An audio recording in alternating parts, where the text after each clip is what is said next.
Hermanos y hermanas, bienvenidos a ustedes aquí a nuestro curso sobre el Evangelio de Marcos. De verdad que es una alegría tenerlos y a todas las personas que nos pueden ver en horario diferido. También esta clase también la vamos a tener por allí en nuestro canal de YouTube. Pueden ir a Escuela Bíblica Claretiana o Instituto Bíblico Claretiano de las Américas.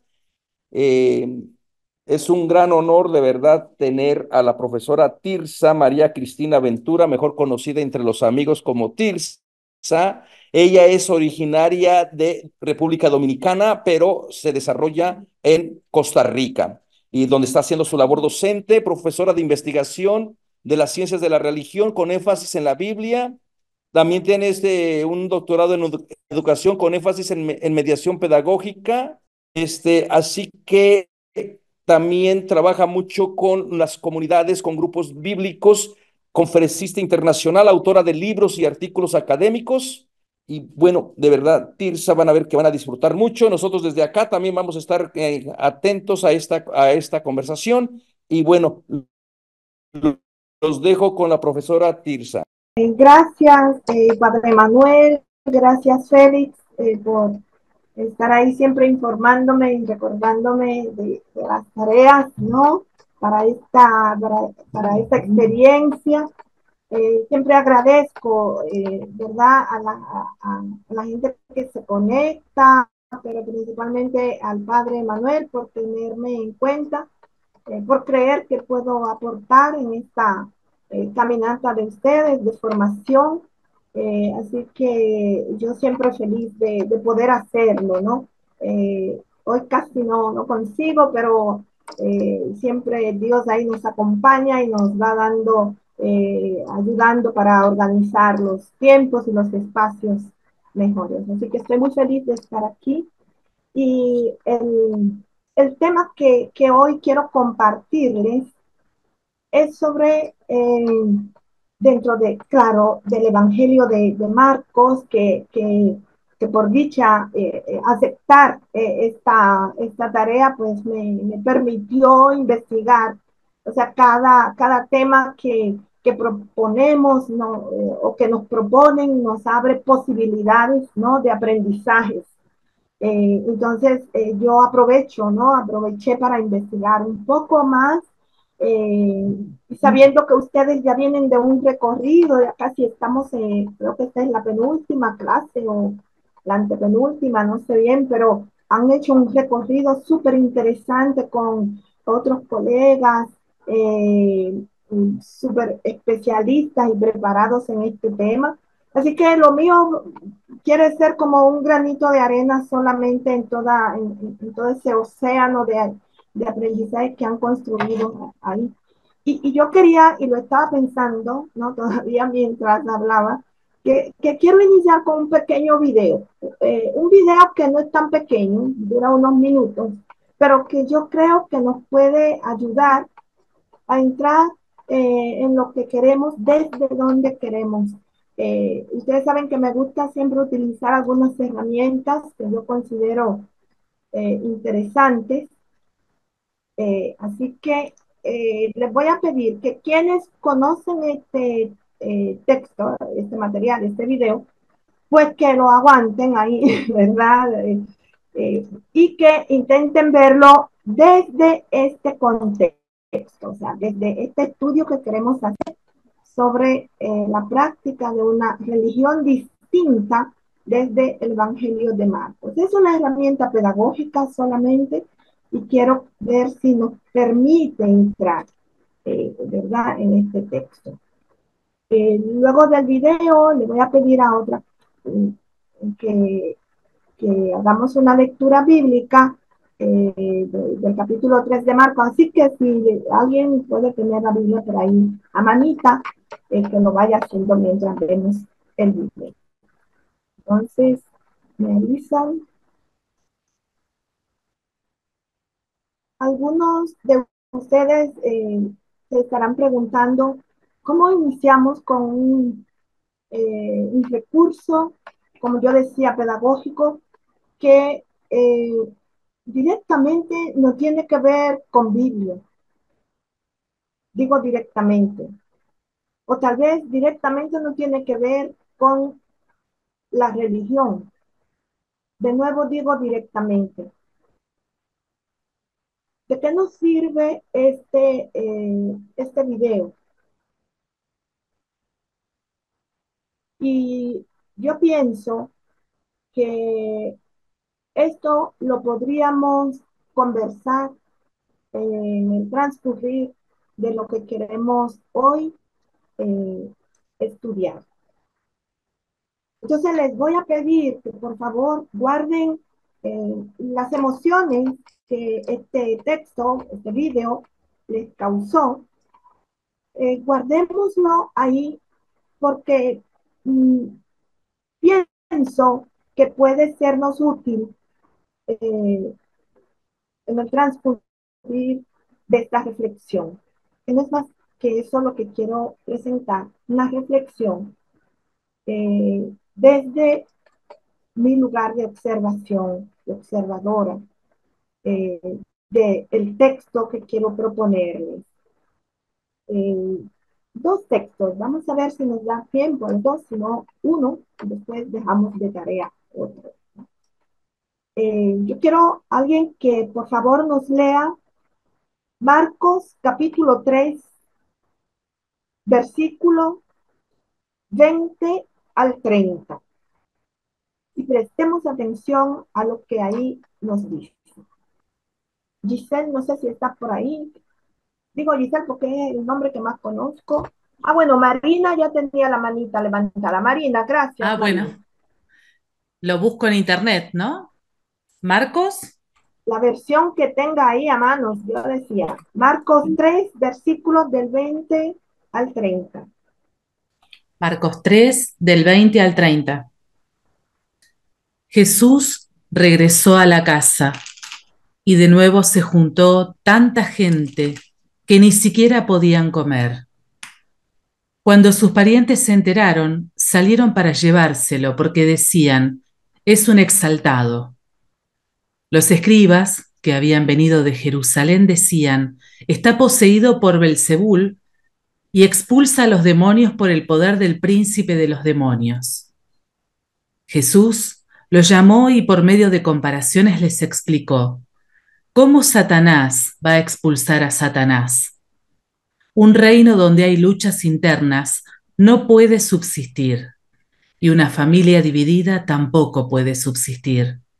Por lo tanto, si Satanás se dividió, levantándose contra sí mismo, ya no puede subsistir, sino que llega a su fin. Pero nadie puede entrar en la casa de un hombre fuerte y saquear sus bienes si primero no lo ata. Solo así podrá saquear la casa. Les aseguro que todo será perdonado a los hombres, todos los pecados y cualquier blasfemia que profieran. Pero el que blasfeme contra el Espíritu Santo no tendrá perdón jamás. Es culpable de pecado para siempre. Jesús dijo esto porque ellos decían, está poseído por un espíritu impuro. Palabra de Dios. Gracias, Marina. Y quiero ahora que me permitan presentar de nuevo mi texto con el cual quiero trabajar. Que está el texto que acaba de compartirnos Marina, y el método que utilicé fue ir observando lo que ahí se estaba planteando, ¿no? Hay un diálogo y hay en medio de ese diálogo dos parábolas súper interesantes que Jesús muestra, ¿no? Es un texto muy conocido del Evangelio de Marcos y cuando observé las acciones de Jesús y las reacciones de los presentes me provocaron estas dos preguntas, que yo llamo como dos preguntas iniciales. ¿Qué es lo distinto que genera problemas a partir de este texto? Y la segunda, ¿por qué Jesús es rechazado como Belcebú o criticado, acusado, si queremos, ¿no? Como Belcebú? Son dos preguntas que me permiten como continuar en el texto.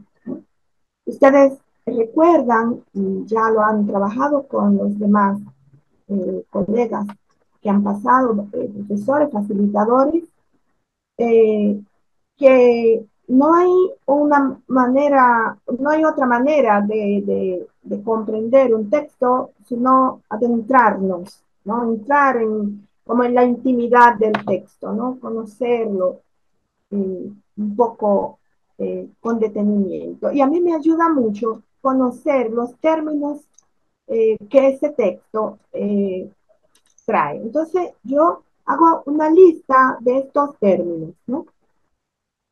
El primer término que me llama la atención es el término daimon en griego que aparece, que puede ser entendido o traducido, se traduce generalmente como deidad o demonio, ¿no? Pero que puede ser traducido inclusive como Dios. Después el otro término que está ahí paralelo es el término de Belzebú, ¿no? Y le presté atención a este término, recordando también como mi niñez un poco, porque no sé por qué mi abuelita siempre decía a alguien que hacía algo como medio extraño, mira, parece Belcebú. Yo no sé si mi abuelita conocía a Belcebú, no sé a qué Belcebú se refería, pero la recordé. Y Belcebú encuentro que Dios es una figura, es una divinidad, es un dios que representaba a la ciudad de Ecrón, una ciudad filistea en el antiguo Israel, que estaba al norte, ¿verdad? De Filistea, cerca del mar, entre Dan, la ciudad de Dan, y Judá.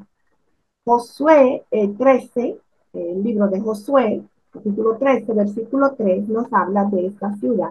Y también primera de Samuel 5:10. ¿No? Me sirve cualquier detalle que yo encuentre cuando estoy queriendo ir detrás de un texto, entrarme en el texto, ¿no? Luego, otro término que me parece interesante que aparece es el ser capaz, que en el versículo 22 eh, aparece en el 24 y en el 25 también, que en algunas traducciones eh, la traducen como permanecer, ¿no? ¿Cómo puede permanecer Satanás si se divide a sí mismo, ¿no? El mismo Jesús la utiliza. ¿Cómo puede ser capaz, ¿no? Alguien que divida de permanecer, o alguien que se divida a sí mismo permanecer? Pero en el versículo 20 aparece como poder, ¿no? En el versículo 22 también, ¿no? El poder de Jesús de curar, ¿no? Y vamos a referirnos a eso.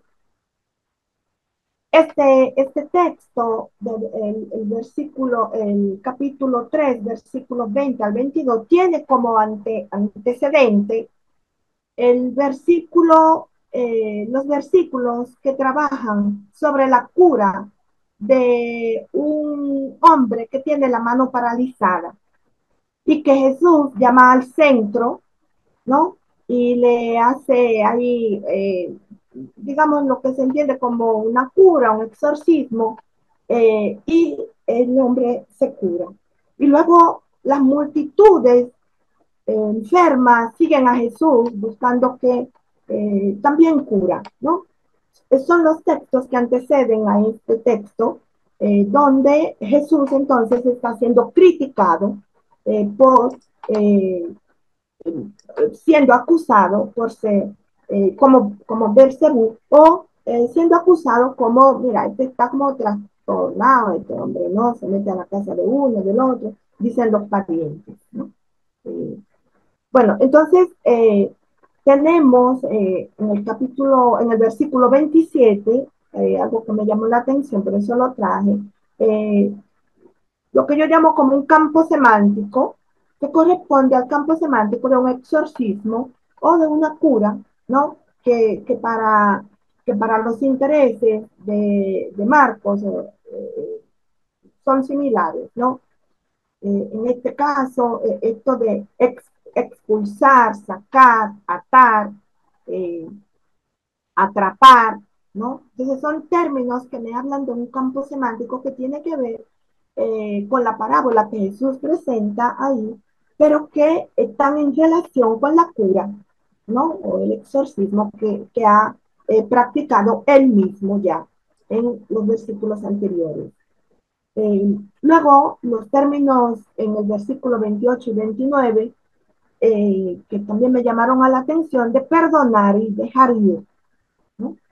Eh, de Jesús diciendo como, mira, eh, cualquier blasfemia, cualquier ahí bla bla, diríamos así en cotidiano, cualquier cosa que hable, mira, Dios la perdona.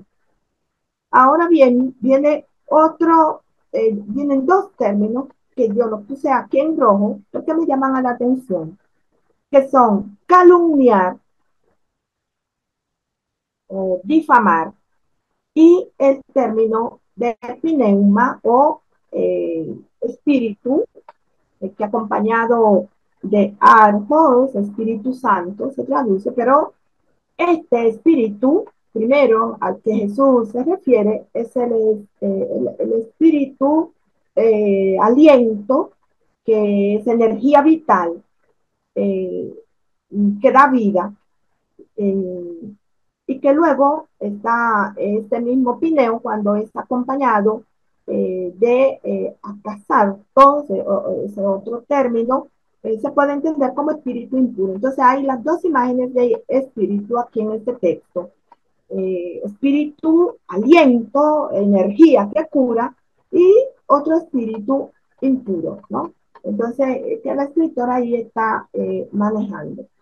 Son los términos que yo, ¿verdad? Encontré que son importantes para entender eh, dónde hay una propuesta de religión distinta aquí. Recuerden que eso es lo que estoy siguiendo con este texto. Eh, Algunos datos importantes. Ustedes saben que cuando uno está así como inmerso en un texto, uno va viendo esos términos, pero también va leyendo otras informaciones que le permitan a uno ampliar, ¿no? Para aproximarnos a eso que entender, eso que queremos, ¿no? Daimon, ¿no? Este término, el término griego que ya dijimos que se traduce como demonio, frecuentemente en el Nuevo Testamento aparece, es empleado desde tiempos homéricos y en los escritos de Filemón de Alejandría y en otras fuentes antiguas con el significado de ser divino. Es interesante porque siempre como la connotación que se le da en el Nuevo Testamento y en los Evangelios, y en Marcos también, en otros textos, en Mateo, en los sinópticos, es como una connotación negativa. Y a mí me llamó la atención que en este texto no tienen tanto por parte de Jesús cuando trabaja la primera parábola una connotación negativa, tiene una connotación de reconocimiento más bien que existen, pero no es negativa la connotación. Eso me llamó la atención. En estos textos antiguos, en los textos antiguos, entre los términos daimon y teos, no está claramente definida la diferencia. O sea, cuando se habla de daimon y de Dios, en los términos así antiguos, griegos, de la época griega, helenística. En el caso del Nuevo Testamento, generalmente parece existir cierta distinción entre ellos, ¿no? Daimon aplicado a entes sobrenaturales de menor categoría, mientras que los Zeus, o sea, ¿no?, relacionado con Dios, utilizado para referirse a las divinidades más poderosas. En textos paganos, daimonía se utilizaba para referirse a espíritus que penetraban en las personas y que causaban enfermedades, especialmente de tipo mentales, ¿no? Relacionadas con la psique y eso. Pero es interesante que Platón, ¿no? La filosofía platónica decía que Sócrates tenía un daimon, entendido como energía creativa, que es la misma energía que está en los poetas, en los artistas, ¿no? Los que pintan, los que esculpen, ¿no? El daimon. Entonces, esto lo relaciono, ¿no? Con esta, digamos, con esta imagen que no es negativa y que también de reconocimiento, un poco como hace Jesús, la reconoce, están ahí, ¿ya? En el mundo judaico, ¿no? Posterior al, es, este término es negativo. Es como un virus, ¿no? Que está en el aire, que contamina, ¿no? Que hace el mal. Entonces, es importante tener esto para entender entonces cómo entra en la crítica, cómo entran estos términos en la crítica que los escribas, según Marcos, les están haciendo a Jesús. Eh, Hay otro dato que conseguí también que me ayuda, importante, y es que si una población era destruida a consecuencia de un conflicto bélico, de cualquier tipo de conflicto, que eran asesinados o bien condenados a la esclavitud, los dioses locales eran degradados, o sea, los dioses de esas poblaciones, digamos, sometidas, ¿no? Sus dioses eran degradados a la categoría de demonios y eran condenados a permanecer entre las ruinas. De acuerdo, por ejemplo, con Lucas, en el capítulo 11, versículo 15, eh, estas poblaciones pasaban a ser, o estos dioses pasaban a ser liderados por Belcebú. O sea, Lucas trae esa memoria, entonces esa memoria que entra, ¿no? De considerar entonces a estos dioses de estas poblaciones como, digamos, inferiores, ¿no? Demoníacos. Miren de dónde vienen estos imaginarios negativos sobre otras figuras, otras deidades, ¿no? Como es el caso del Señor. En, en, en el texto que nosotros estamos estudiando, Marcos 3, inclusive en algunas traducciones, y me refiero específicamente a la de Jerusalén, pero también otras, traen una explicación de que Belcebú puede traducirse como señor de las moscas o señor de la inmunidad, ¿no? Porque al ser visto como negativo, esto entran con ese tipo de imagen. Desde el punto de vista hebreo, se trataba entonces a Belcebú como el príncipe de los demonios, lo cual puede interpretarse que el dios principal de una cultura y sus otros dioses pasaron a ser degradados, ¿no? O sea, mire de dónde vienen los referentes. Esto, cuando yo lo encuentro, me conecta directamente con lo que nos decía el video. ¿De dónde vienen nuestros referentes?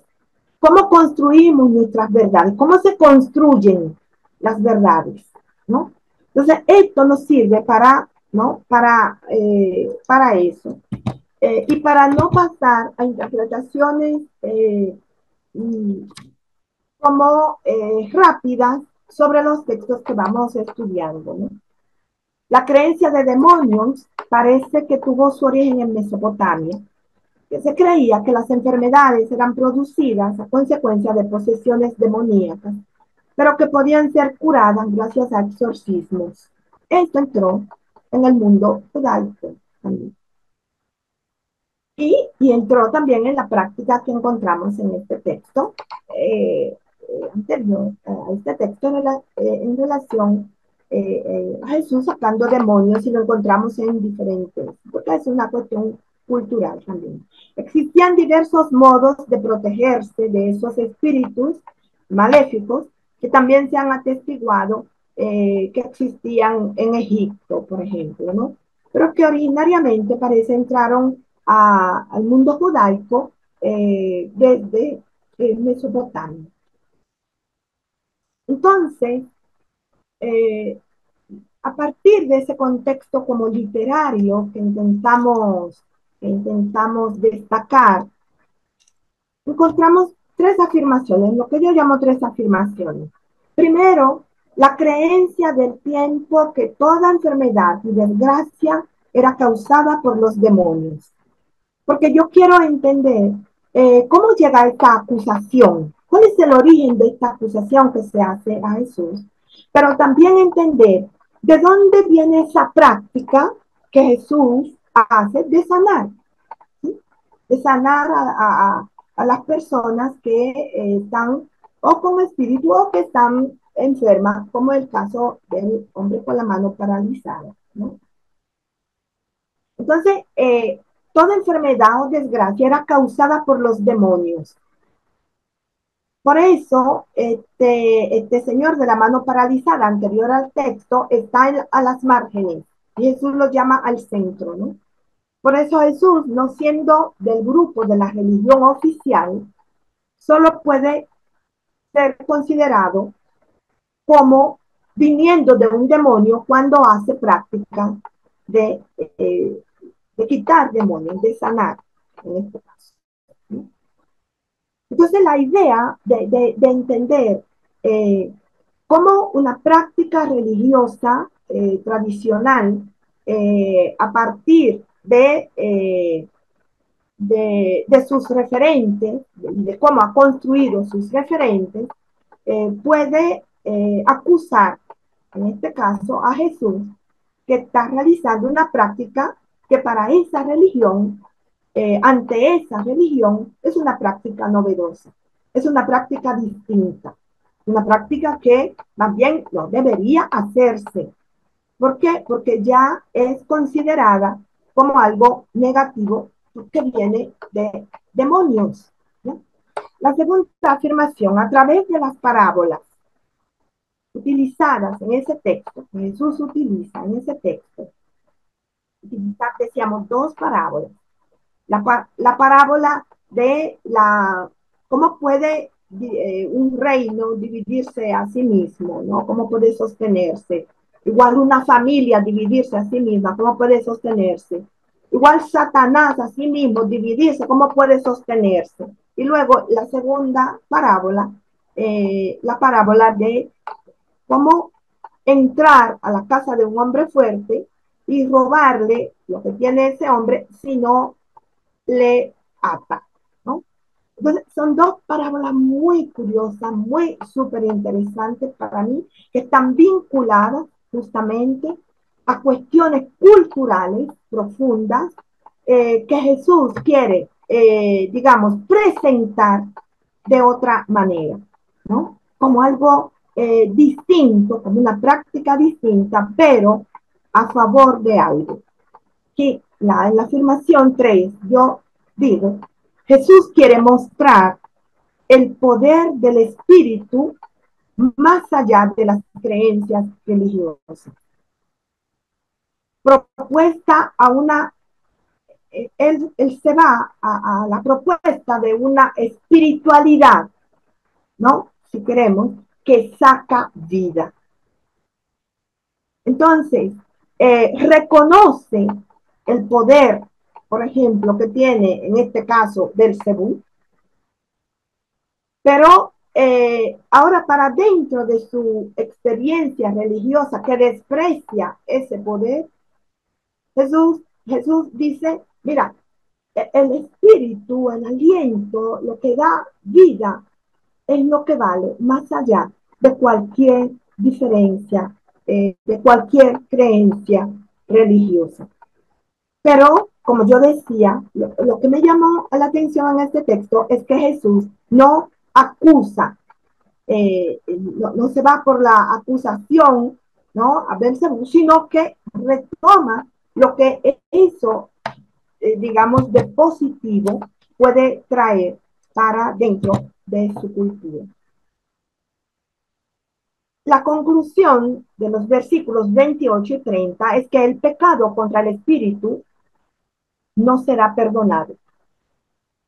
Dice el texto, cualquier pecado puede ser perdonado por Dios, pero el pecado contra el espíritu o contra el espíritu no será perdonado. El espíritu es el origen de la vida. ¿Cómo pueden afirmar que sus acciones, sus curas, sus exorcismos no son vida, atribuyéndolos a Satanás? Sin embargo, Jesús dice, bueno, esas curas, ¿no?, dan vida, ¿no? Esas curas dan vida. E ir en contra de eso es ir en contra del espíritu. Y eso, ir en contra del espíritu, de ese aliento dador de vida, eso no es perdonado. Entonces, es negar la evidencia de la vida, ¿no? Cuando lo acusan de Satanás, es negar la evidencia de la vida que él restituye en plenitud, ¿no?, a las personas. Y esto para mí es importante porque entonces me lleva a entender cuál es el contexto religioso y social en el cual el texto de Marcos 3 está inserto. Vemos que en los versículos anteriores, yo decía, fariseos y herodianos conspiran contra Jesús. El versículo 6, por ejemplo, dice, ya quiero matarlo, ¿no?, por lo que viene haciendo. Está incomodando, está incomodando. El versículo 11 es reconocido por los espíritus impuros como hijo de Dios. Ya los mismos nombrados espíritus impuros los reconocen. Ya en el capítulo 1, inclusive hay un diálogo de los espíritus impuros con Jesús, ¿no?, reconociéndolo como hijo de Dios. En el versículo 21, su misma gente, dice el texto, las traducciones que estoy manejando, sus parientes lo quieren detener porque está fuera de sí, ¿no? Algunas traducciones dicen, se ha vuelto loco, ¿no?, por hacer esto, por hacer lo novedoso, por hacer aquello que los demás están negando, porque lo están satanizando. Los escribas los acusan entonces de estar poseídos de Belcebú. Y los versículos después del texto que estamos viendo, los versículos del 31 al 35, encontramos aquí a la madre y sus hermanos y hermanas, dice Mateo, a los cuales Jesús hace una invitación, ¿no? Es un texto muy bonito también, donde llegan su madre y sus hermanos y hermanas a buscarlo, él está en la sinagoga, y Jesús les dice, mis hermanos y mis hermanas son ustedes. O sea, aquí hay un contraste entre los de adentro, los que están ahí adentro, y ustedes que están ahí afuera. Y yo digo, Jesús no es entendido por fariseos, herodianos, también por su familia, muchas veces, pero enseguida él los invita a entrar en su comunidad, ¿no? A la mamá y a los hermanos que lo están, cuando él afirma, mis hermanos y mis hermanas son estos, invitándolos a pasar, a entrar, ¿no? Por eso en Marcos siempre vamos a encontrar ese contraste entre afuera y adentro. Entren, ¿no? Entren, ¿no? Entren. Tanto es así que después ya de esa invitación, sus hermanos y su mamá pasan a ser parte también del movimiento, ¿no? De esa comunidad que él justo va como conformando, ¿no?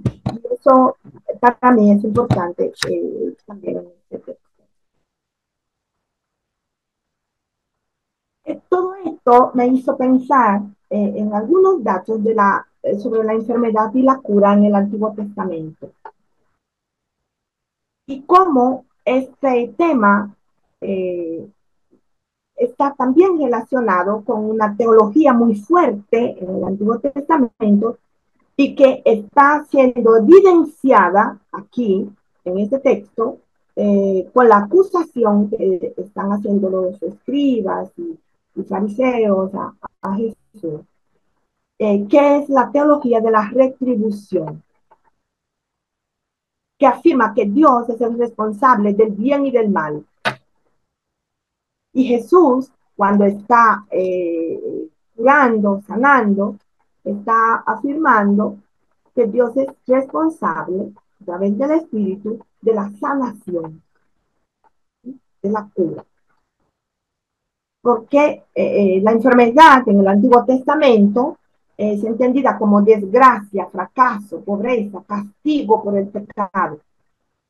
¿No? Un poco esto nos recuerda el libro de Job, ¿no? Un libro sapiencial, y el cual Job está ahí no creyendo en esa teología, cuestionando esa acusación. Y cura está relacionada con conversión, pedido de perdón, sacrificio por el pecado. Generalmente, los agentes de cura, de ese tipo de cura de la conversión, de la cura que relaciona la enfermedad con castigo, con pecado, los agentes de ese tipo de cura son sacerdotes y el espacio en el cual se da es el templo. Eso lo encontramos en texto de Levítico 14, el mismo Lucas nos trae, ¿verdad?, una señal.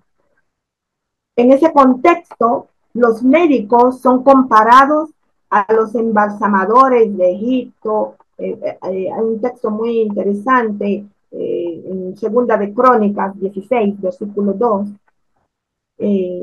A veces los médicos son temidos por el pueblo, ¿no? Porque hacen parte como de toda los funcionarios de los faraones o reyes. Entonces, no son muchas veces de confianza, tanto así que en el libro del Eclesiástico, capítulo 38, el autor ahí nos está invitando al pueblo a asistir a los médicos, a pedir a Dios, pero también confiar en los médicos un poco, ¿no? Porque en los médicos no se confía. Las figuras centrales son los sacerdotes y el templo. ¿Por qué? Porque la enfermedad se relaciona desde esa ideología, con castigo y pecado. Jesús, al realizar esta práctica de cura, entonces rompe con eso y nos trae novedad. Por lo que me permite preguntar, ¿cuál es la novedad de Jesús? ¿Qué es lo que lo hace distinto? En primer lugar, una práctica religiosa. Jesús, con su acción, cuestiona la teología de la prosperidad y de la retribución. El mal y la enfermedad, afirma esa teología, es causada por el pecado. Jesús rompe con eso. Dice, eso no es cierto, ¿no? En la línea, por eso, dejó, ¿no? Es una acción también sapiencial al mismo tiempo. Habla y actúa Jesús en nombre de Dios. Perdona los pecados. Función que era propia de los sacerdotes. Se presenta como intermediario de curación. y así descalifica la religión del templo y el papel de los sacerdotes, ¿no?, en esas acciones. Entonces, este texto que nosotros mismos muchas veces descartamos, porque si está Belcebú, bueno, ahí está medio raro el asunto, ¿no? Y entonces lo que me llama la atención es cómo detrás de esta práctica de Jesús, la práctica novedosa, hay la presentación de una imagen diversa de Dios. Y hay una presentación de también de en qué consiste la religión tradicional. Y aquí entonces la afirmación, y se junta con otros textos también de Marcos, no el Dios del templo y de la ley, porque Jesús dice no a ese Dios, ¿no?, del templo y de la ley, cuando no respeta el sábado y cuando no respeta, por ejemplo, el hacer funciones que le corresponden a otros, pero que lo hacen en nombre de la vida. Jesús reconoce el espíritu, la ruá, ese espíritu que da aliento y ese espíritu al cual no se debe calumniar, es el espíritu de vida, por lo tanto está ligado a la ruá, al espíritu creador, creador de vida. Y entonces Jesús con esto va más allá de las diferencias religiosas, como decíamos. Actúa con un poder extraordinario. Y tanto así que es reconocido por los mismos escribas y fariseos que los acusan, como que no es de los nuestros. Entonces, si no es de los nuestros, viene del demonio. Y esto para mí es sumamente importante porque nos va a llevar a analizar realmente cuándo hay una religión distinta. Entonces, milagros y exorcismos son signos escatológicos del reino de Dios en todo el Evangelio y el texto paralelo que tenemos para leer los Evangelios es de Isaías 61, ¿no? Esta acción de cura es una acción entonces escatológica. Esto no es una acción que muestra solo que hace solo una propuesta de un tiempo presente, sino más allá. Es como decir, es más allá del sistema, de ese sistema, de esa teología que invade los cuerpos y que los acusa de pecaminosos, ¿no? Como es la teología de la retribución. Entonces sí afirmamos que Jesús actúa con un poder extraordinario, porque es capaz de hacer cosas nuevas, cosas que los demás no se esperan. Y reconoce que ese poder puede venir de Belcebú. ¿Qué importa? Por eso la parábola. Él demuestra que no es Belcebú, que no viene de Belcebú, que no es Satanás. Porque tampoco es el interés de que lo consideren de una u de otra religión. No. Pero tampoco digamos, acusa a las otras religiones. Y es importante, entonces, cómo entra esta figura de Belcebú. Eh, como decíamos, ¿no? Belcebú es una divinidad de un pueblo, de otra cultura, que tiene la función de curar. Entonces, yo entiendo ahora la parábola cuando Jesús dice, ¿cómo entrar a la casa de un hombre fuerte? Porque Jesús conoce esa tradición. Belcebú es un dios fuerte de otra cultura, ¿no? Pero ¿cómo consigo lo que necesito de él? ¿Cómo aprendo? No me importa que me digan que lo aprendí de él, no importa, porque yo lo utilizo ahora en mi cultura, en mi espacio, para salvar vidas, ¿no?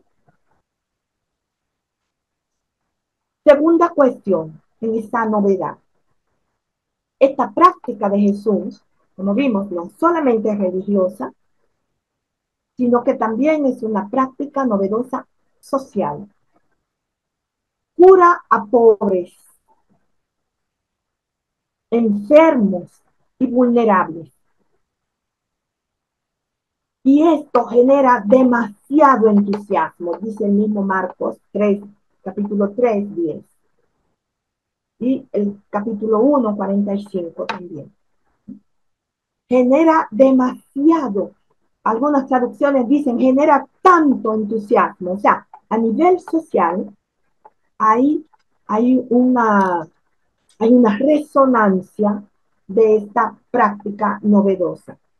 No es una práctica novedosa que se queda al interior de sus amigos solamente. Es aclamado como profeta por el pueblo.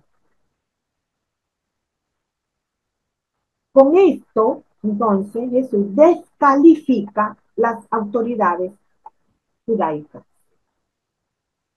Es considerado el enviado de Dios, lo dice Lucas, capítulo 7, capítulo 4. Y en Marcos son los espíritus mismos impuros los que los reconocen como el Hijo de Dios. Entonces, su práctica es novedosa, no solamente para los de él, sino para otros. Porque se atreve a hacer cosas que internamente no se hacen, ¿no?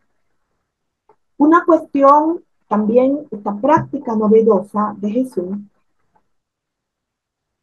que es religiosa, pero también social, es también una cuestión política. Es clamado como Mesías. Puede incitar al pueblo a levantarse contra Roma. En Marcos 11, ¿no? Vamos a considerar, vamos a ver eso, Marcos 11, versículos del 1 al 11.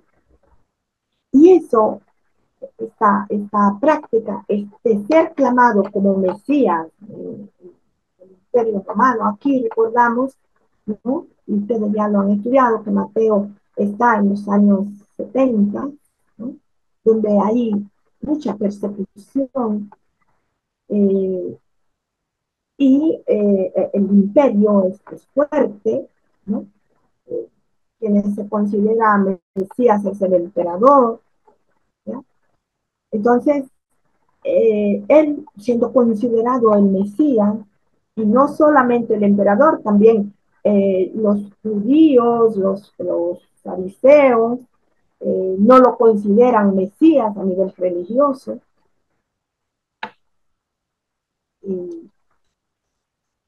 y, y eso es sostenido con las mismas multitudes que lo siguen, que lo acompañan. Y esto me hace recordar a una autora que me gusta mucho, Nanette Douglas, que dice que revela que la posesión individual y las enfermedades son signos de posesión social.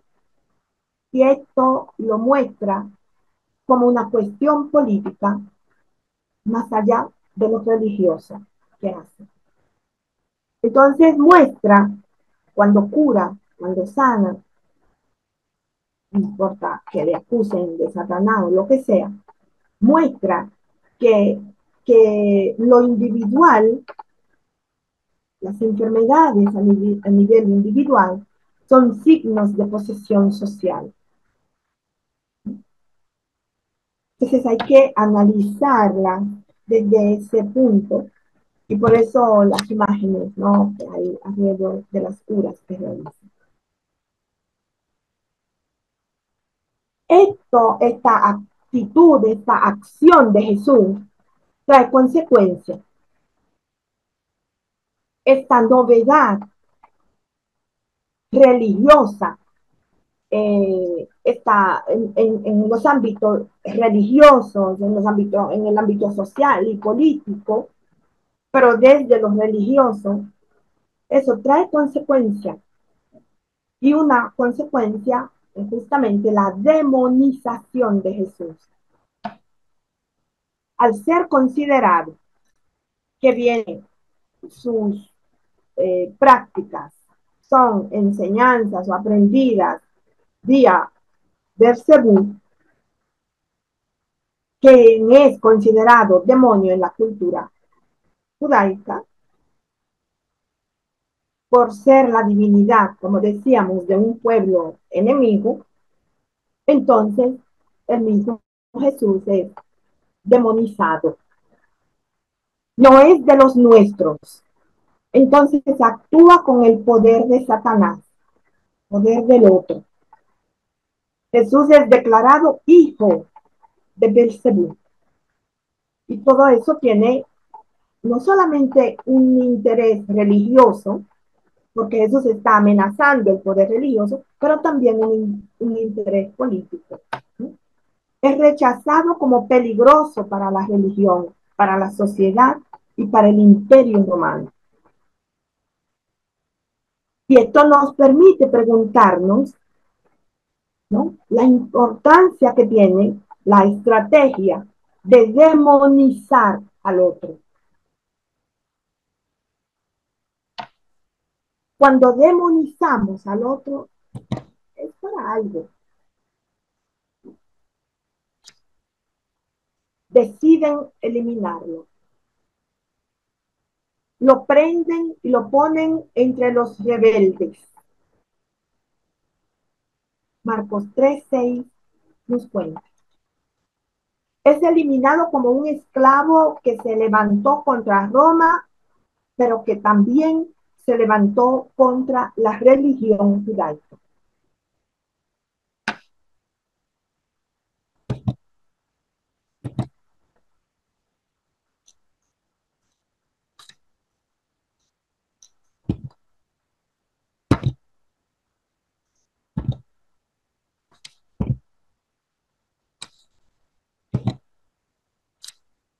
Al proponer ver el Evangelio de Marcos desde una práctica de religión distinta,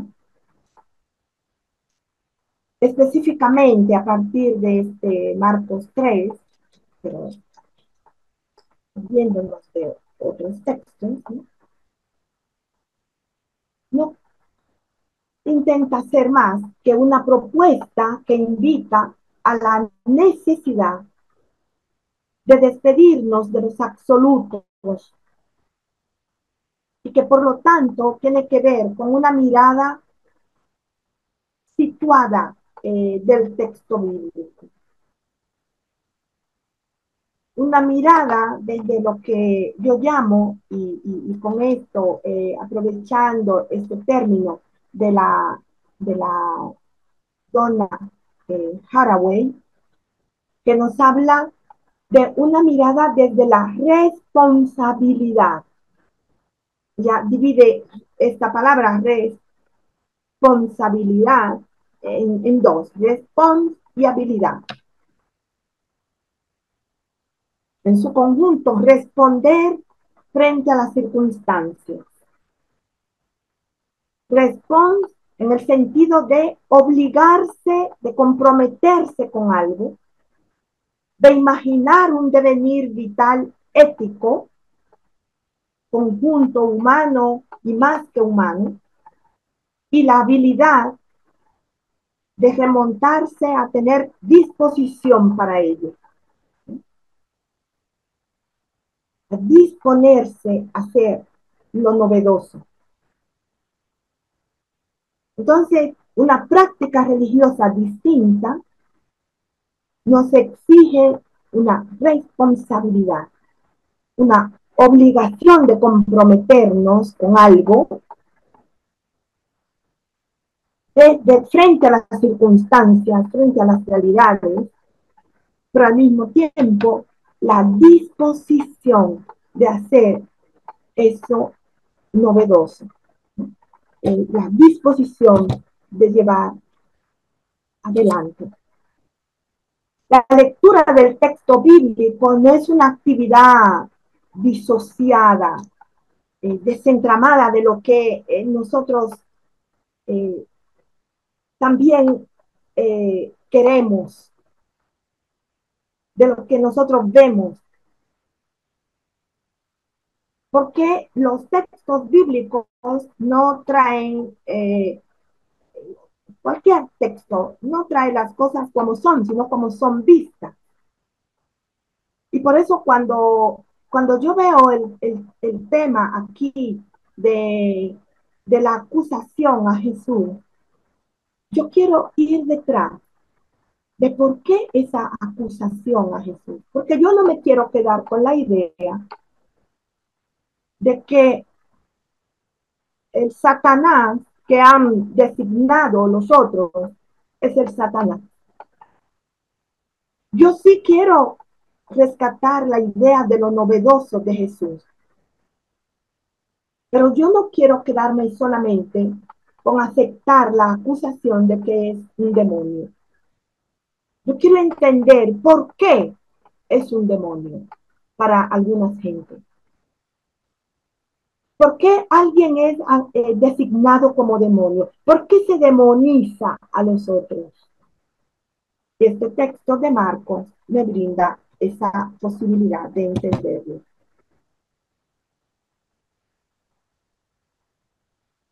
Este análisis yo lo puedo hacer también desde otros personajes. Y entré por este. Es un tema complejo cuando trabajamos el tema de otras religiones o cuando trabajamos el tema de la demonización.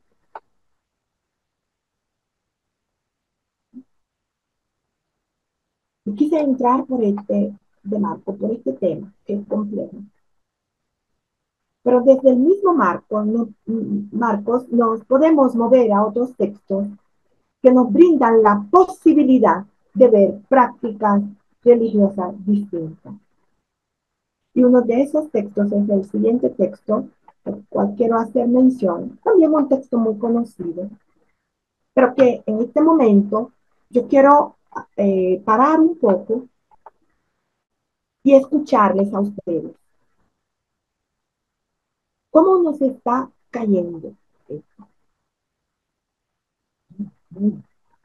¿Qué importancia tiene para nosotros de la demonización del otro en nuestras prácticas religiosas cuando son distintas?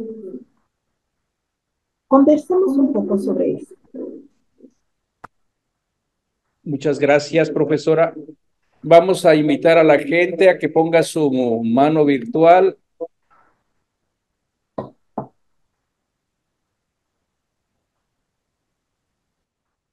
¿Alguna pregunta, comentario?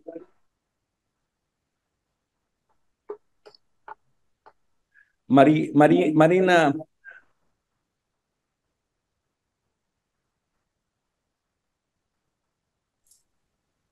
Bueno, yo creo que tiene que ¿Te ver escuchamos, con Marina? la demonización, tiene que ver con la no aceptación de lo distinto, ¿no? De lo que tal vez era jurisdicción de otros también, en cuanto a que Jesús se toma atribuciones de los sacerdotes. Y alguien que toma el poder sin ser autorizado también es demonizado, ¿no? O alguien que habla presentando una novedad, defendiendo a los que no tienen voz, también suele ser demonizado. Hasta que se dan cuenta, suele ser demonizado. Generalmente las novedades de la protección de los que no tienen voz suelen tardar en ser aceptadas. Y creo que en la época de Jesús también pudo haber pasado eso. Es una cuestión de poder.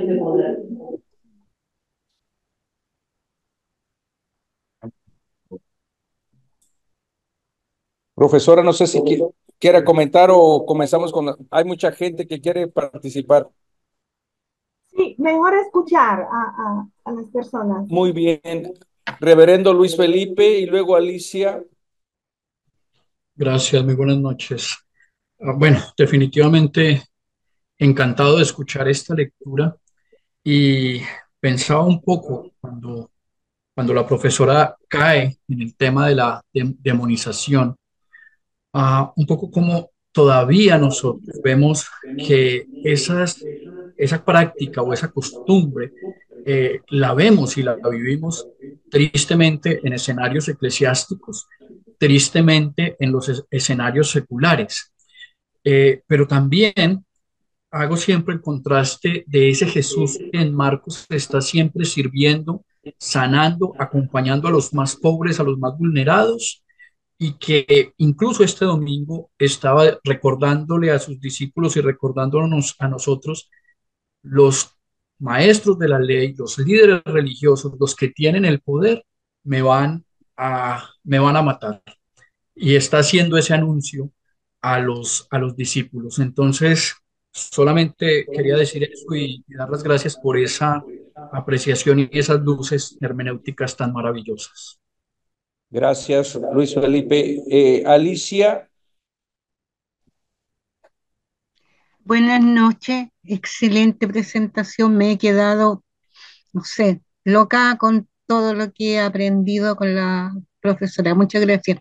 Y me llamó muchísimo la atención porque lo relacioné con nuestra América Latina, esto de cuando los invasores, los conquistadores, dominan un pueblo, sus dioses los rebajan al nivel mínimo.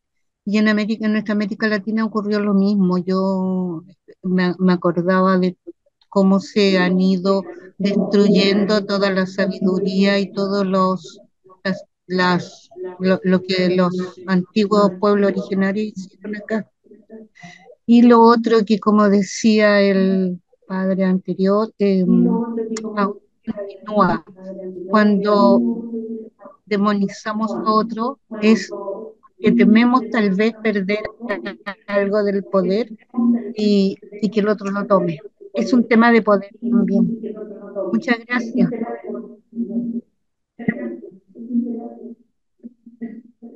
Gracias, Agnes.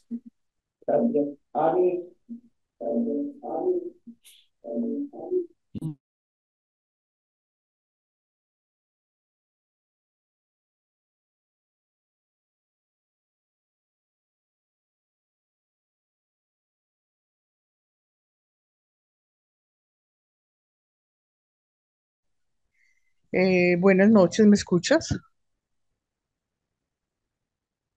Eh, no sé si me escuchan. Sí, se escucha.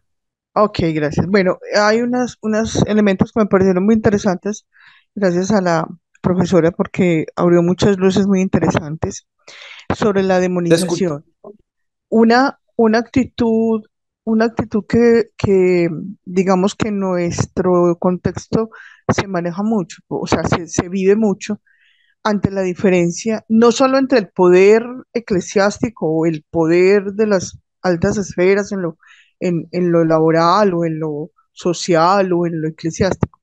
Es curioso que hay una actitud muy extraña y es que el común de la gente asume que esa actitud de diferencias y de no aceptar lo diferente debe ser aceptado. De alguna manera nos enseñaron a que nosotros aceptamos esas diferencias en ciertos casos, esa demonización en ciertos casos y las avalamos o con nuestras actitudes o con el claro rechazo o de las personas o de las circunstancias en las que se presenta esa situación.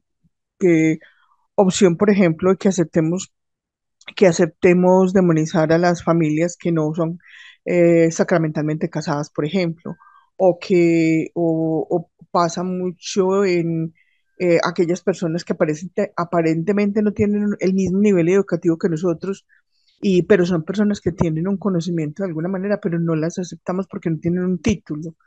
O en el caso de las comunidades LGBTI, las condicionalidades homosexuales se convierten absolutamente demonizadas y maltratadas por esas circunstancias.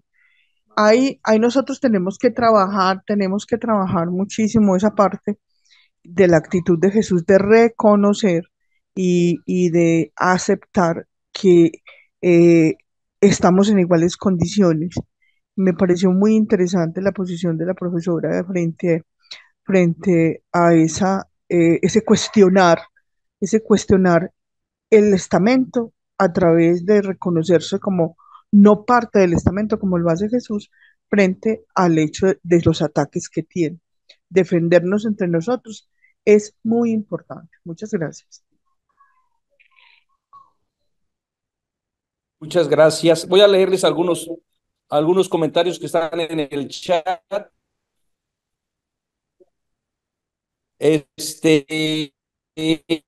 Déjenme verles por aquí.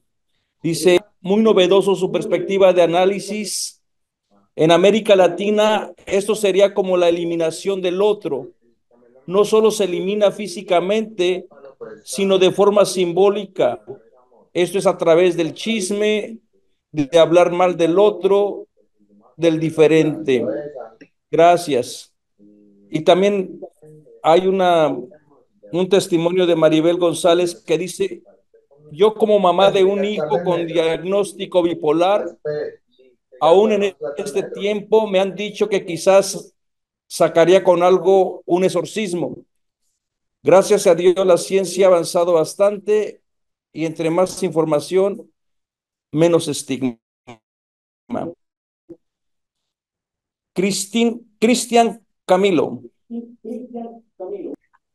Muy buenas noches. Ante todo, un agradecimiento a la IBICLA. Realmente para mí ha sido un abrir mis ojos a la buena nueva. Consideraba precisamente desde el tema, me llegó profundamente porque yo soy una persona que tiene tatuajes, que tiene piercing, que no tiene una vida, digámoslo, del cristiano común, de peinadito de lado, de vestidito de la misma forma, sino que, pues, digámoslo, mis contextos han sido diferentes y me llega muchísimo el tema precisamente porque digamos, en la parte eclesiástica, por lo menos en mi caso, que soy católico, por mi vestimenta y por mi forma de ser y de vestir y de peinar, he recibido lo que es ese estigma, ¿no? De en un mechudo, tatuado y con piercing puede habitar Dios, y al punto en que uno al final termina casi que creyéndoselo, ¿no? Para mí entrar en este curso fue prácticamente volver a sentir la buena nueva para mí como persona, porque sí considero que entre los mismos laicos sobre todo, somos los número uno en estigmatizar al otro y en creernos incluso modelos de talla para que el otro sea un buen cristiano, si es que se puede catalogar desde ahí. Visto con lo que decía la profe hoy, que me pareció maravilloso es también ver cómo en medio del dolor también nosotros terminamos satanizando, ¿no? Por ejemplo, a mí me humillaron muchísimo por mis tatuajes y por mis piercing, pero al final yo también terminé demonizando a aquellos que lo hacían y al conjunto de personas que creen sacras y los vuelvo enemigos. También hay otro estigma que nace de... Entonces también es como que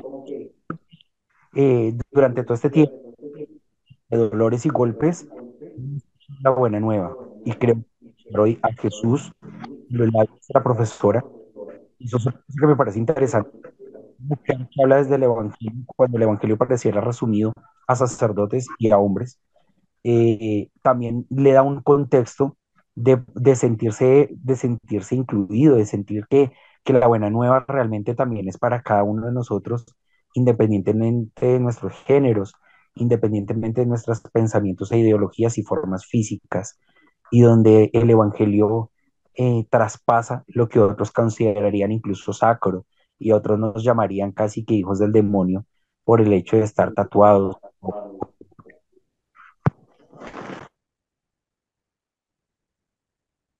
Gracias, Cristian. Aquí en la clase, el padre Marco Cárdenas quiere compartir algo.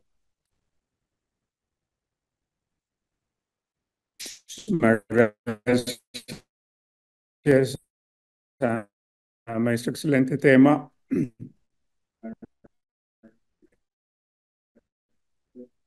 Ah, creo que parte tiene que ver la ignorancia y la maldad. Yo siempre las he percibido como hermanas gemelas. Es interesante ver cómo sentenciamos, demonizamos. Muchas veces todo, el génesis de todo es la ignorancia. Ya se comentó sobre todo el mal y el daño que se hace contra los miembros de la comunidad LGBT que no escogen su orientación sexual, mas sin embargo son marginados, maltratados, humillados. Y otra de las comunidades son los miembros de estos grupos de doble A, personas que padecen adicciones. Ahora, gracias a la ciencia médica, se han dado cuenta que son personas que nacen con una vulnerabilidad y una tendencia hacia las adicciones y que ellos no son responsables de nada. Y nuestros sistemas, no tan solo en algunos lugares, sino en todo el mundo, en lugar de ayudarlos, reconocerlos, ayudarlos, pues se han dedicado a crear prisiones, castigos, estigmas, y pues una persona que tiene esta enfermedad, porque inclusive en 1965 la Organización Mundial de la Salud la cataloga como una enfermedad física, mental y emocional. Mas, sin embargo, en este país, Estados Unidos, es interesante los millones de dólares que se gastan en castigar a las personas que tienen esta enfermedad en lugar de ayudarla. Y yo creo que es una forma también de demonizarlos enormemente, sobre todo estas personas cuando padecen esta enfermedad y tratan de recuperarse. Y una vez que logran una recuperación, hay un estigma y son rechazados por la sociedad y sobre todo por sus antecedentes criminales. Les es casi imposible volver a reintegrarse en la sociedad. Gracias.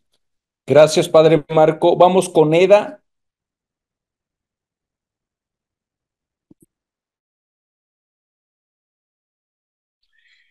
Hola, buenas noches. Sí, hermosa la exposición de la profesora y me hizo dar cuenta de que la postura de, de los poderosos de la época de Jesús es de eso de demonizar. Tenía que ver con que Jesús vino a romper todos los esquemas antiguos, rompió los cánones de la religión y de la sociedad judía de la época. Porque antes el sacerdote, el templo, certificaban cuando una persona se curaba. En cambio Jesús va, la toca, la cura, come con los pecadores, con todo tipo de gente, que los sacerdotes no los tocaban ni de lejos. Entonces, eso de romper las cosas, los esquemas, los modos de hacer, hace que lo tomen de loco o de endemoniado. Así pasa cuando a veces nos toca ver a alguien que hace las cosas diferentes a como se hacen siempre, que empezamos a decir, ¿qué le pasa a este que viene a querer cambiar cómo se hacen las cosas, se hicieron siempre?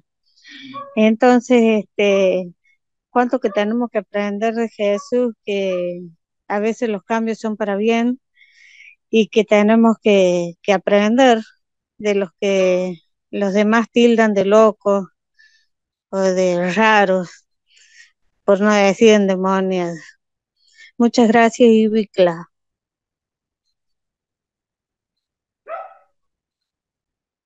Gracias, hermana Eda.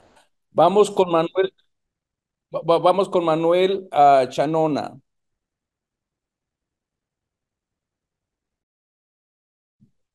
Sí, hola, buenas noches. Pues primero que nada agradecer por la charla conferencia, estuvo muy buena y muy enriquecedora. Y por otra parte tenía yo pues un comentario y una pregunta. El comentario es que, bueno, justamente cuando Jesús se está despidiendo y está anunciando el tema de su próxima pasión, menciona justamente este verbo en griego que es escandalizo, ¿no? Es decir, que va a ser él y también los discípulos piedra de tropiezo, ¿no? Esa es como la traducción, ¿no? Esta idea de considerar que hasta los mismos discípulos de Jesús, por ser discípulos de Jesús, también ellos van a ser considerados como gente no grata, ¿no? Para la comunidad judía y para otras comunidades, cosas que realmente así fueron, ¿no? Los primeros cristianos eran inclusive acusados hasta de comerse niños, ¿no? En sus reuniones y de hacer liturgias bastante raras, ¿no? Y el otro punto era justamente una pregunta, ¿no? Actualmente existen, pues, otros sesgos, otra forma de llevar a cabo una ritualidad. Por ejemplo, en Guatemala está bien, muy visto el culto a San Simón, que es un santo que no tiene nada que ver con la religión católica, ¿no? Y que la iglesia, por supuesto, condena. Y este San Simón, pues tiene como la particularidad de acercar, ¿no? Y de cobijar de cierta manera, pues a un sector marginado, como son las prostitutas, como son las lesbianas, como son los homosexuales, como son los inmigrantes, ¿no? Cosa que pues la iglesia un poco católica en ciertos casos o en los casos de élite como que no arropa mucho. Y mi pregunta era un poco hacia allá, ¿no? Es decir, ¿qué opina o cuál es la opinión de la ponente sobre estos sectores marginados completamente, pero que también la misma Iglesia Católica pone un dedo diciendo que son, o que hacen rituales satánicos? Esa era mi pregunta. Muchas gracias. Gracias, Manuel. Profesora, no sé si gusta contestar. Sí, para que no se nos pierda. Gracias, Manuel, eh, por este ejemplo, pregunta que traes de la fiesta de San Simón. No, tengo que contar que yo asistí a esta fiesta eh, una ocasión que estuve por dicha visitando Guatemala y conociendo algunas comunidades y realmente se vive ahí algo realmente distinto a lo religioso, digamos, oficial, ¿no? Esta celebración que es religiosa, ¿no? Y yo creo que usted respondió a su pregunta, ¿no? Porque son otras formas de celebrar, son otras formas de celebrar la vida. Son otras formas de aproximarnos de sujetos, de personas que normalmente no las encontramos en los espacios oficiales. Entonces, ¿cómo, digamos, no mirar también para ese tipo de celebraciones donde está la gente? Porque yo creo, aquí voy a retomar algo de esa práctica novedosa de Jesús, es que realmente, y con este texto, ¿no? Ahí retomo otras cuestiones que ya ustedes dijeron también de este capítulo, de este texto del capítulo 3, o sea, a Jesús aquí no le importa que le digamos, le hagan ser parecido con Belcebú, por decirlo de alguna forma. No le importa, tanto así que los reconoce como fuerte en la parábola del hombre fuerte. Él reconoce la potencia de esta divinidad. Entonces Jesús dice, mira, si esa potencia la utilizo para dar vida a quienes están marginados, esto es, viene del Espíritu. Y es eso lo que no se debe ser calumniado, ¿no? O sea, Jesús reconoce que hay potencia que aunque no estén dentro de su práctica, le son de utilidad para aproximarse al otro que está marginalizado por la enfermedad en ese contexto, ¿no? Entonces, es como nosotros tener esa habilidad de ir más allá en textos como estos e ir detrás de qué es lo que, además, digamos, de la cura, qué es lo qué más el texto me está mostrando. Y cuando vamos más allá, nos encontramos con el tema de la demonización. Nos encontramos con el tema de cuándo y por qué se demoniza al otro. ¿Cuándo y por qué demonizamos una celebración como la de San Simón, por ejemplo? La pregunta sería, ¿a quién le conviene o a quién saca ventaja de demonizar esta celebración? ¿Cuáles son los sujetos que son aquí protagonistas de esta celebración que de repente no están representados en la religión oficial? Entonces, lo que yo quiero invitar es a que con los textos bíblicos ir más allá de lo que normalmente enfatizamos e ir a las enseñanzas profundas que el texto nos trae. Porque muchas veces con un texto como ese, nosotros nos quedamos solamente en la defensa de que Jesús no es Satanás. Y con eso nos tranquilizamos y salimos súper felices. Porque nos encanta un defender a Jesús. Jesús se defendió solo y se defendió actuando distinto en un espacio donde había que actuar distinto para salvar vidas, ¿no? Entonces, prestemos atención a la actuación de Jesús. En este texto también prestemos atención al tema de la demonización, ¿no? Fíjense que yo prácticamente, uno dice a Jesús, aquí lo dejo de lado, él se defiende solo.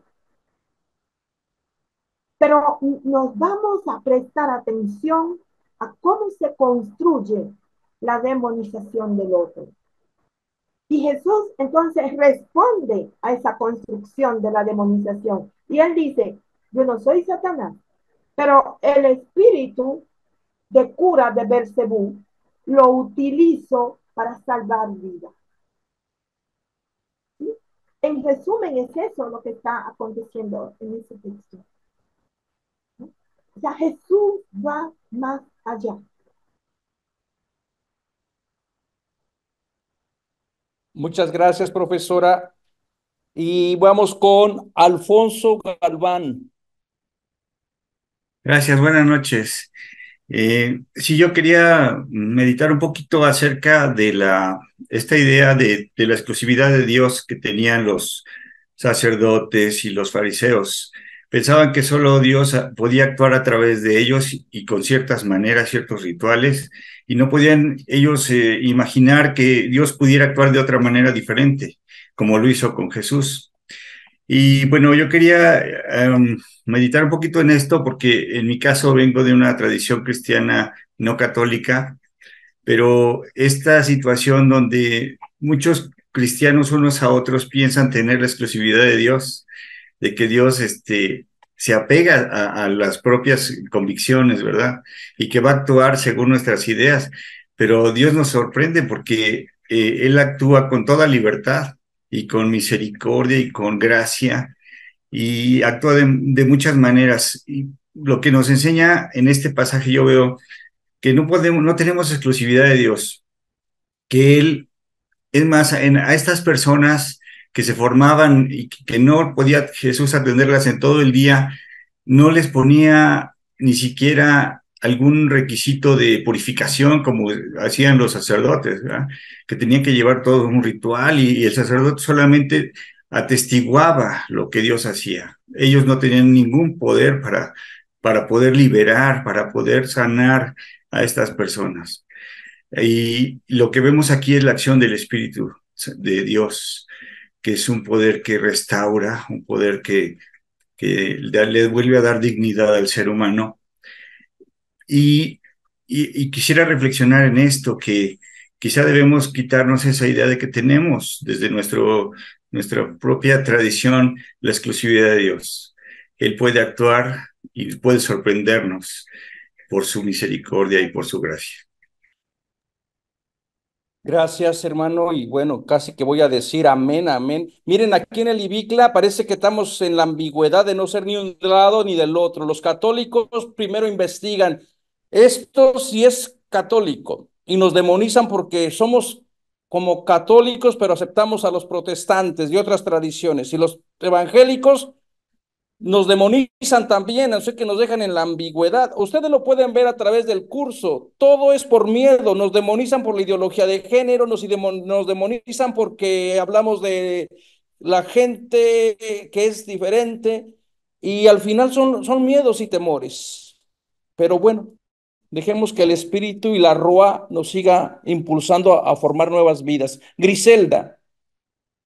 Hola, buenas noches. Bueno, antes que nada, disculpen, me pone muy nerviosa hablar en público, pero voy a tratar de expresar lo que pienso desde que fui formada como católica, apostólica romana.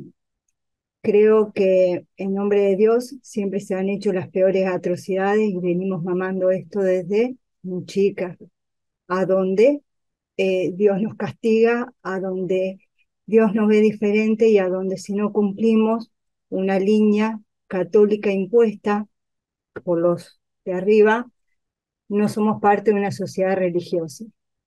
No creo en personas diferentes, creo en elecciones de vida, creo en respetarnos el uno al otro, en donde diferentes religiones, a donde no nos hagan mal, a donde no se dañen, podemos llegar a ejercer. Hoy recién dijiste una realidad. Tengo amigas evangelistas que siempre se ríen de mi catolicismo y no entienden el por qué amo a la Virgen y no entienden por qué soy devota de los santos. Pero creo que esto que nos sucede es porque venimos de generaciones y generaciones a donde nos han impuesto que hay una ley que hay que seguir, que hay un castigo que hay que seguir y que lo que es diferente está mal. No creo en eso, creo que Dios es amor y si somos todos hijos de Dios, no importa la religión, raza, no importa nada, somos hijos de Él. Y mi mamá y mi papá, con mis defectos y mis virtudes, me perdonan, entonces imagínate, papá Dios, que todo es amor. Eso nunca me enseñaron, lo aprendí practicando la religión. Y creo que hasta hoy en día, cada vez que vamos a una iglesia, todavía seguimos, por esto que vos dijiste antes, Manuel, con esto que si no hacemos los mandatos humanos, porque en realidad, cada vez que leo la palabra del Señor, no creo que todo lo que nos reproduzcan sean realmente 100% palabra de Jesús ni de Dios. Creo que son palabras propias, con ideales propios, y así la vamos transmitiendo. Por eso agradezco Bicla, porque me abrió muchísimo, muchísimo esta mirada del Señor, me la abre muchísimo el párroco de la iglesia donde voy, y de escuchar a todas las personas que día a día nos condenan, nos endemonizan, como dicen ustedes, que no me creo así. La verdad es que yo, desde mi crítica tan ignorante, digo que esto que vivimos acá en la tierra es lo que yo diría el infierno, y que estamos todos caminando hacia llegar a Dios, con todas estas pruebas que Él nos pone. Disculpen si no me supe expresar bien, me pongo muy nerviosa, tengo muchas ideas por expresar, pero bueno, disculpen. Gracias Yo por creo que te escuchar. expresaste muy bien, Giselda, y gracias por abrir tu corazón, de verdad, gracias por, bueno, por esta búsqueda y han expresado muchas personas en el chat también el apoyo a lo que estamos realizando. Nuestra única misión aquí en Ibicla es dar el evangelio, la buena noticia a las personas que han sido invisibilizadas, luchar por la justicia. Y estas veces, esta postura pues también trae crítica, trae miedo, pero en fin, el espíritu es libre. Heroldo, o Haroldo, perdón. Haroldo, Padre Manuel. Bueno, una pregunta para María Disculpe, Cristina. hermano, disculpe. No, no, no, está bien, está bien. No se da drama. Una pregunta para María Cristina, que a mí me parece que la reflexión está muy buena, enmarcada en San Marcos, que es lo que estamos viendo, y todo es correcto y me parece muy bueno. Ahora yo apunto a un tema. Ella dice, por toda esta visión demoníaca y una nueva visión que está dando Jesús, ella dice, como puso, que es un indicio de que venía una nueva religión o que era una nueva religión. Mi pregunta es lo siguiente, ella está haciendo el análisis en Marco en los años 70 cuando se acaban de pelear con los judíos y está el tema este de la nueva religión en boga, digamos, porque los judíos no lo dejaban entrar a la sinagoga, bueno, etcétera, etcétera. Yo digo, ¿es muestra necesaria este tema de lo demoníaco y todo esto, que era una nueva religión o es un judaísmo renovado, la visión de Jesús? Eso es la pregunta mía. Gracias, hermano. Tirsa, no sé si quiera contestar o escuchar. Sí, Haroldo, gracias, Haroldo, por su pregunta. Mire, mi tesis es que es la propuesta de una religión distinta. Yo no soy de quien piensa que es como lo mismo, pero arregladito.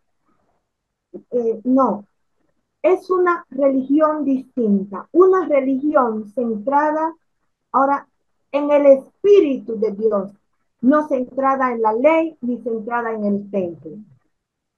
Esa es la característica de la propuesta que nos están trayendo los evangelios principalmente. Y Marcos con fuerza también. Una propuesta distinta es mi tesis, ¿no?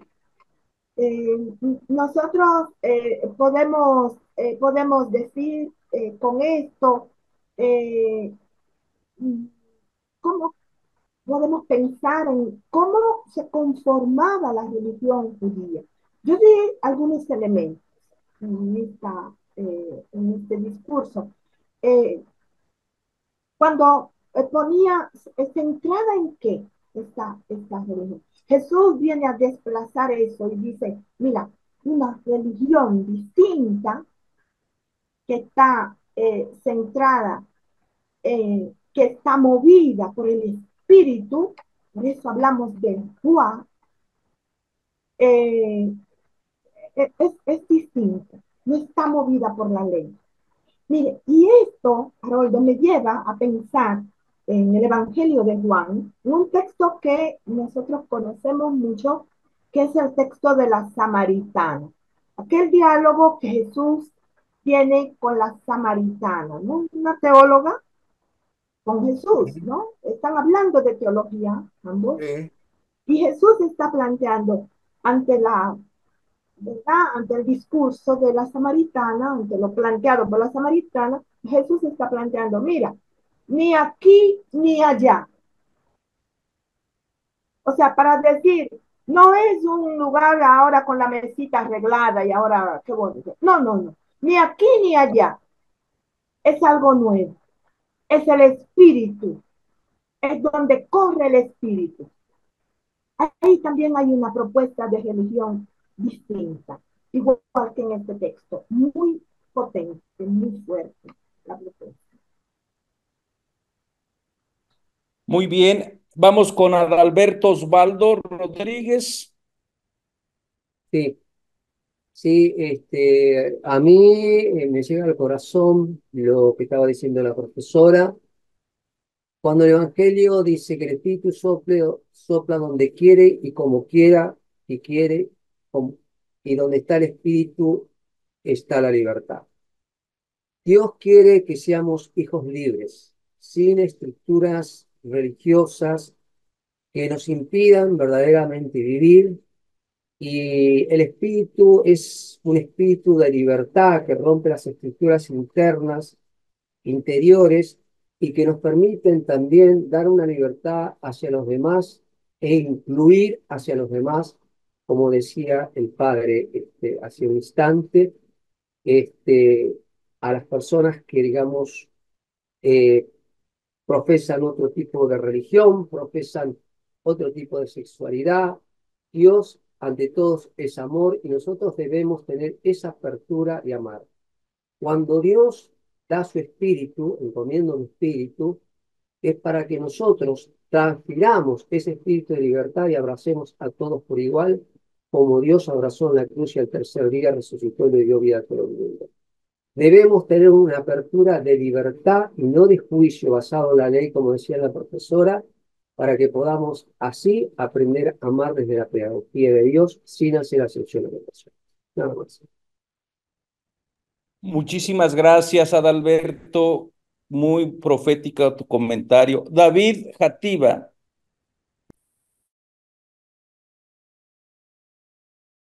David. Muy buenas noches. Yo les agradezco por esta invitación y bueno, me siento muy halagado de ser parte de este curso. Agradezco a la exposición de la profesora, muy sabia, y que Dios en verdad les siga fortaleciendo mucho más en esa sabiduría. Es importante compartir lo que uno conoce, lo que uno sabe, y es lo que hizo Jesús. Jesús compartió todo lo que él sabía, y lo que él sabía era dos cosas: amar y no juzgar. Todo eso estaba envuelto en medio del amor. Y si nosotros dejamos de amar, seremos quienes juzgamos, quienes criticamos, quienes decimos de todo, pero se envuelve en medio del temor de perder el poder, o que le quiten la razón, como en tiempos de los fariseos siempre criticaron a Jesús por una u otra cosa que hacía, pero él vino a enseñar la igualdad, de que todos tenemos la oportunidad de conocer esa verdad, de conocer ese amor, de conocer esa libertad que nos propone Jesús. Tanto así que con la samaritana hablan al respecto, y por eso la samaritana le dice: ¿cómo es que me pides agua a mí si tú eres judío? Entonces, mientras no entendamos esta parte que Jesús nos enseña, y en este evangelio realmente es muy claro muchas cosas que a veces se tergiversan los criterios, pero pienso de que El único mensaje que Dios nos da realidad es amar con libertad. No importa los géneros, no importa las condiciones físicas, económicas, ni poderes que haya en el universo. Él lo que nos pide es igualdad. La igualdad es la que nosotros tenemos que aprender a vivirla, desde nosotros hacia los demás. Yo les agradezco y disculpen mi atrevimiento de emitir mi criterio. Muchísimas gracias. Gracias, David. Vamos con Gina Espinosa y luego con el iPhone de Jessica y con ello vamos a terminar para venir a dar a los anuncios. Gina. Gracias, muchas gracias. Profesora, excelente, excelente su ponencia, me encantó. Y sobre todo el video del inicio, de la introducción, también estuvo súper excelente. Yo cuando terminó ahorita usted de hacer esta presentación, me quedé con una pregunta. ¿Por qué, por qué demonizamos a los otros? ¿Por qué demonizamos al otro? Y llegué a la conclusión en este ratito de por qué no lo conocemos, porque no conocemos a la otra persona. Y entonces esto me llevó al capítulo 3 versículo 27 de Marcos, donde dice que Jesús los invitó a acercarse y hablar. Entonces, pienso que esa invitación es una invitación también para nosotros, es acercarse. Cuando yo me acerco a alguien es porque tengo la intención o quiero conocer al otro. Y cuando hay esta cuestión de hablar, es que quiero tener un diálogo. Y cuando yo tengo un diálogo, es para profundizar, es para conocerlo todavía aún más. Entonces, esa fue la reflexión a la que llegué y más que nada, pues agradecer esta plática que tuvo y esta apertura con temas que a veces no se tocan, sobre todo en nuestra Iglesia Católica. Muchas gracias. Gracias, Gina. Vamos con Jessica.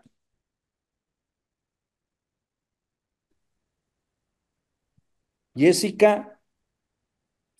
Hola, bendiciones a todos desde Chile. Mira, yo los quiero saludar a todos. Gracias por las exposiciones, por las clases. Yo a veces no me puedo conectar en algunas porque estaba un poco enferma, pero también Dios es misericordioso, nos ama todos los días, nos hace diferencias ni entre católicos ni entre evangélicos. Dios quiere una unión, quiere que nosotros tengamos amor por los profesores. Si el profesor, qué sé yo, es un sacerdote o es una teóloga, pero no somos nadie mejor que otro porque Dios nos mira a todos por igual. Y también a veces se juzga mucho algo de la demonización. Por ejemplo, a nosotros nos toca en la iglesia evangélica que ven a algunos que Dios me perdone porque yo no soy perfecta, pero se juzga mucho que si a veces aparece un católico es un demonio, y pasa eso. Pero a veces nosotros tenemos que decir somos cristianos porque yo no puedo, quizás mi hermano está más limpio de pecados que mí y yo quizás estoy más sucia. Pero, por ejemplo, a mí me toca estar en una iglesia evangélica y me toca mucho los demonios. Claro, yo tengo un don de discernimiento muy elevado, entonces a mí nadie me engaña. A veces me toca con gente que me dicen que soy religioso, y yo siento en el espíritu que no están bien. Entonces, hoy día, yo creo que Jesucristo nos manda a unirnos. Dios quiere que nos unamos, pero primeramente en la base del respeto, del amor fraternal, pero que salga del corazón, porque también Dios dice que si vosotros amamos, hacemos las cosas con amor, Dios borra multitud de pecados. Y a veces cuando nosotros tenemos malas actitudes, se nos mete el enemigo, porque el enemigo también nos usa. Yo puedo estar aquí en este texto hablando de cosas maravillosas de Dios, o puedo estar en un culto religioso. Pero si salgo del culto y yo digo, este es feo, ay, se me está yendo la comunicación, ya estoy pecando. Yo no soy perfecta, todos tenemos faltas y errores, pero Dios nos manda a retribuir ese amor, a amar al prójimo, al desvalido, y yo no soy mejor que nadie, pero también Dios cuando nos bautiza en el Espíritu Santo y cuando da dones de lengua, porque hoy día a mí me pasó que yo estaba en la iglesia católica y yo decía, pero ¿por qué en la iglesia evangélica hablan en lenguas, danzan? Sí, y tenemos que estar detrás de un cura que yo igual lo respeto porque, eh, como te dije, algunos hablan con mucho amor y bueno, si todos tenemos falla en todo caso, pero mi experiencia, yo les digo, es el amor de Cristo, amarnos. Y yo les agradezco a los profesores, a los sacerdotes que han estado a cargo de este curso y a cada uno de ustedes, porque yo aquí estaba anotando mientras hablaban, compartía las cosas, porque de verdad, también Jesús, ¿quién lo defendió? Nadie, nadie, él andaba solito. Entonces, también a veces nosotros, no sé, creo que no nos debemos creer el cuento y en el fondo deberíamos llamarnos todos cristianos, ni siquiera decir tú eres católico, tú eres evangélico, porque ya se empiezan a hacer diferencias. La palabra perfecta sería ser cristiano porque Dios dice en una parte de la Biblia que Él no hace diferencia ni entre judío ni entre griego. Entonces, aquí somos todos hermanas, todos hermanos, pero sí debemos ayudar al que está yendo por un camino contrario. Por ejemplo, la diversidad sexual. Si hay lesbianas, debemos Permítame, hablar voy a del amor. cortar porque se me está acabando el pie. Ya, bendiciones, bendiciones, hermano, Jessica, bendiciones, bendiciones. necesitamos. Gracias, gracias Jessica por tu comentario. Necesitamos dar estos avisos. Bueno, antes que nada le agradezco a todas las personas que han participado, que siguen acompañándonos desde el primer lunes que comenzamos en enero. Han pasado varios expositores, hermanos y hermanas con diferentes temas. Y bueno, algunos se han quedado, otros siguen. Gracias, Tirsa, de verdad, por esta charla, por esta conferencia magistral. Así nos ayuda a entender mejor nuestros miedos, nuestros temores y me recordó muchísimo toda la ética de Manuel Levinas, la cara del otro, cómo nos humaniza, que nos mueve a veces a responder en ética, en verdad, ¿verdad? Bueno, queremos presentarles nuestros cursos que vamos a estar ofertando todavía. Félix, ¿me puedes pasar el curso del profesor Picasa, por favor?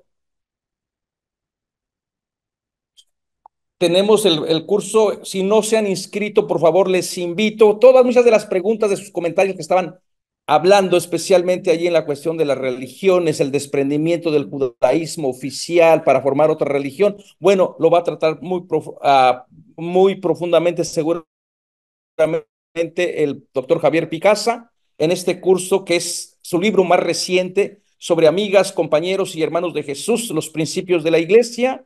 Va a ser del día 18 al 22 de marzo, de las 5 a las 7. Tiempo de Chicago, de 5 a 7. Ya la gente después, ¿y qué hora es en Colombia? ¿Qué hora es en Chile? ¿Qué hora es en Buenos Aires? Tómense la molestia de entrar a Google y allí se les van a revelar todos los misterios. Así como pueden entrar al Facebook, bueno, así también pueden entrar a ver cuál es la diferencia del tiempo de Chicago al tiempo de mi país. También tenemos aquí a Yola. Feli, ¿le puedes mostrar el flyer de Mujeres Voces Proféticas? Bueno, ya muchas de ustedes nos conocen, pero las que no les invitamos a unirse a este grupo de Mujeres Voces Proféticas. Nos reunimos los martes, comenzamos el martes 5 de marzo. Hemos visto muchos temas diferentes y el tema que nos va a ocupar ahora es el de los documentos de la Iglesia y el sínodo de la sinodalidad. Hemos aprendido muchísimo, es un espacio solo para mujeres. Nos damos el respeto de compartir, de llorar, de reír y de sacar a lo mejor esas cosas que nos es difícil sacar frente a otras personas. No es un grupo que excluya a los hombres para hacer algún tipo de comentario en contra del varón. Simple y sencillamente es el espacio privado de una mujer donde puede expresar todos aquellos sentimientos que de pronto nos es más difícil expresar delante de los varones. Y bueno, también nos acompañamos y nos animamos a seguir trabajando en esta iglesia que necesitamos construir juntas y juntos. Así que les invitamos, ahí está el flyer para que se inscriban, se den una oportunidad de acompañarnos. Son cada martes, ¿verdad, Yola? Cada martes a las 5 de la tarde, a lo mejor va a haber cambios de horario, pero las iremos llevando de la mano por esos cambios. Y especialmente para toda la gente que nos está escuchando o viendo en horarios diferidos, ya lo saben, esta es otra oportunidad de seguirse formando en esta espiritualidad desde la experiencia de la mujer. Así que muchas gracias. No me queda más que agradecerles a todos ustedes por su tiempo. Pues esperemos que con esta clase aprendamos a no demonizar, ni tampoco dejarnos demonizar, ¿verdad? Porque esta es otra de las cosas que a veces nos victimizamos, decir, ay, no, pues es que sí, sí tengo un demonio adentro. Por favor, hermanos y hermanas, celebren el tener a Cristo Jesús y olvídense el del demonio. Celebren la buena noticia que hay en Cristo Jesús. Tirsa, muchísimas gracias por tus palabras luminosas, por tus palabras llenas de vida. Que Dios cuide de ti y saludos a Costa Rica, pura vida. Gracias, chao.